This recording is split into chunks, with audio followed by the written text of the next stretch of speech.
Hello, I'm Camelia and this is Kini News. Statements from Kedah Menteri Besar Muhammad Sanusi Madnor, past President Abdul Hadi Awang and DAP Chairperson Lim Guan Eng have been recorded by the police over allegations related to racial, religious and royal issues. Inspector General of Police Razarudin Husain confirmed that Sanusi and Lim's statements were documented today, while Hadi was interviewed yesterday at PAS headquarters. Sanusi was met at a Bangsar hotel and Lim in Penang. The investigation papers for all three politicians are expected to be submitted to the Attorney General's chambers by Monday at the latest. Sanusi is under investigation for alleged offensive comments towards the Sultan of Selangor. Hadi is being scrutinized over his claims against DAP, accusing the party of aiming to preserve the British colonial interpretation of Islam in the federal constitution, which aligns with Western liberalism and freedoms. Meanwhile, Lim is being probed concerning his alleged remarks that a green wave would lead to temple destruction. Lim had previously contended that his statement was misrepresented by a news outlet that inaccurately translated his speech as initially reported by a Chinese daily. In the grand garage of political controversy, Prime Minister Anwar's Jag and Beamer have taken center stage, with his political secretary now slamming the brakes on rumors of ill-funded luxury car usage. Yayasan Aman, a foundation set up by Prime Minister Anwar Ibrahim in 1983, did not fund the Jaguar XJ once used by him. This is according to his political secretary Ahmad Farhan Fauzi. Farhan revealed that the 13-year-old vehicle was gifted to the foundation in 2020 by a Reformasi sympathizer. Anwar personally covered all expenses, including insurance, road tax, and maintenance, until he assumed office as Prime Minister. Farhan also clarified that a BMW 7 Series utilized by Anwar during the November 2022 election campaign was a loan from a Bumiputra entrepreneur and was promptly returned upon Anwar receiving a government vehicle. This comes in response to allegations made by Bersatu member Badrul Hisham Shaharin, former Bersatu Information Chief Wan Saiful Wan Jan, and blogger Raggie Jessy Rithaudeen regarding Anwar's residence and vehicle usage. Farhan has lodged a police report against the trio, invoking Section 500 of the Penal Code for criminal defamation. Anwar's lawyer Sankara Naye confirmed the legitimacy of Anwar's Kajang bungalow lease, signed in 2020 for a 10-year period. In a meeting that charged the air with promise, Prime Minister Anwar Ibrahim and Tesla's Elon Musk plugged into a virtual dialogue, fusing Malaysian goals with Silicon Valley vision. In an encounter that mixed Silicon Valley electric sparks with Malaysian political acumen, Prime Minister Anwar Ibrahim held a virtual meeting today with Tesla's driving force CEO Elon Musk. The virtual discussion today was also joined by Investment, Trade and Industry Minister Tengku Zafrul Abdul Aziz and Communications and Digital Minister Fahmi Fadzil. Anwar expressed his approval of Tesla's investment in Malaysia and lauded the recent opening of Tesla's headquarters and experience center in Selangor. The Prime Minister emphasized Malaysia's commitment to achieving net zero emissions by 2050 or earlier and highlighted the country's comprehensive strategies, ecosystem, and resources to support the electric mobility industry. Anwar also mentioned the potential contribution of SpaceX's Starlink satellite service to improve internet access in rural areas. Tesla, the US-based electric vehicle giant, is set to make its official debut in Malaysia with a launch event in Kuala Lumpur on July 20th.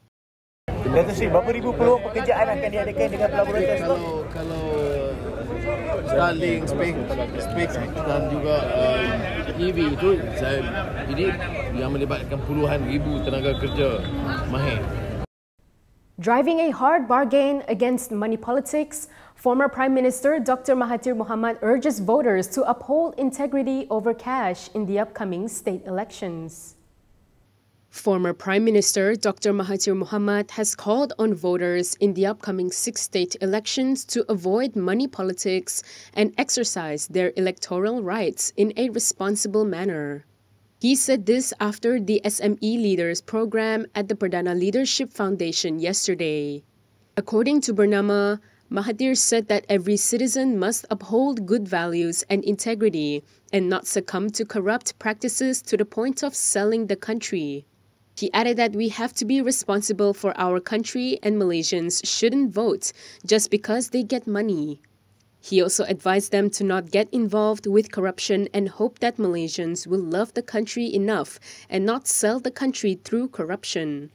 The 6 states holding elections are Penang, Kedah, Selangor, Negeri Sembilan, Kelantan and Terengganu. The polls will be held on August 12th, with nomination day set on July 29th and early voting on August 8th. With the call for a no 3Rs pact in the upcoming elections, DAP veteran Lim Kit Siang hopes to set the stage for a drama-free, honest poll show, putting the spotlight back on issues that truly matter. DAP veteran Lim Kit Siang has called on all parties and candidates in the upcoming state elections to enter into an agreement to not exploit issues involving race, religion and royalty, or 3Rs. In a statement today, he said this is to ensure that the 6 state polls are clean and honest. Kit Siang also called on the parties involved in the state polls to set up a mechanism to expose any lies, falsehoods, fake news and hate speech during the election campaign. He said the mechanism could allow any political party, candidate or person to lodge a complaint during the election campaign so that the complaint can be investigated in the shortest time possible and the outcome of the investigation published. In a press conference yesterday, Inspector General of Police Razarudin Husain said police have formed a special task force that focuses on 3R cases. He said they have noticed an increase in incidents involving 3Rs as the 6 state elections get closer, and this is dangerous, especially when such sensitive issues are touched by influential figures.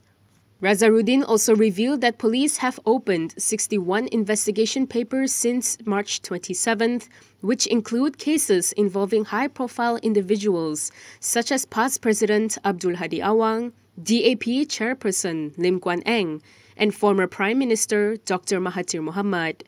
He also called on politicians to refrain from touching on 3Rs to avoid stoking tension, especially in the run-up to the state elections. Dealing out justice or just another political power play? DAP's Lim Lip Eng lodges a police report over Kedah Menteri Besar's allegedly racist bribery remarks, kicking up yet another dust cloud in the already heated political arena. DAP's Kepong MP Lim Lip Eng lodged a police report against Kedah caretaker Menteri Besar Muhammad Sanusi Madnor at the Kepong police station today. This was over Sanusi's claims that non-Muslims make up the majority of people arrested for giving and receiving bribes. Lim described Sanusi's statement as racist and seditious. In a statement, he said he hoped the police would not waste any time and take legal action against Sanusi swiftly. Recently, in an episode of the Keluar Sekejap podcast, Sanusi had claimed there was data that showed that non-Muslims make up the majority of those arrested for giving and receiving bribes. He said this when asked how Perikatan Nasional plans to garner support from non-Muslims in the upcoming state elections when one of its leaders, past President Abdul Hadi Awang, had previously accused non-Muslims and non-Bumiputra of being the root of corruption. This isn't the first police report against Sanusi. Several PKR members have also lodged police reports against him over his recent remarks that allegedly insulted the Selangor Sultan. At least 3 groups filed their reports against the past leader at the Petaling Jaya and Shah Alam police stations yesterday. DAP's Secretary General Anthony Loke pulls back the curtain on the party's Man of the Hour for Penang Chief Minister, re-endorsing Chow Kon Yeow amidst the swirling winds of political speculation. DAP Secretary General Anthony Loke has announced that Chow Kon Yao will be the party's candidate for Penang Chief Minister. In a statement last night, Loke said that DAP's candidate selection committee, which met last night, had unanimously endorsed Chow for the position. He added that the decision had been conveyed to Prime Minister Anwar Ibrahim and he has approved it as chairperson of Pakatan Harapan. The announcement by DAP came following speculation that Chow would be replaced as Chief Minister. Earlier this month, Tasik Galugor MP Wan Saiful Wan Jan had claimed that there are plans to replace Chow. Wan Saiful had also challenged Loke to guarantee that there will be no change of Penang Chief Minister should Harapan win the upcoming state election. Meanwhile, Loke said the committee had also decided that there will be a major renewal for DAP's executive councillors lineup if the Pakatan Harapan BN Pact was given the mandate to form the government. He said the process was necessary to transition Penang DAP's leadership to a group that is younger, dynamic and able to develop Penang further. And that is all from me today. For more stories, you can go to Kinitv.com. You can also follow us on Instagram, Twitter, YouTube and Facebook for the latest news updates. If you'd like to support independent media, do consider subscribing to MalaysiaKini.com. I'm Kimilia. Thanks for watching.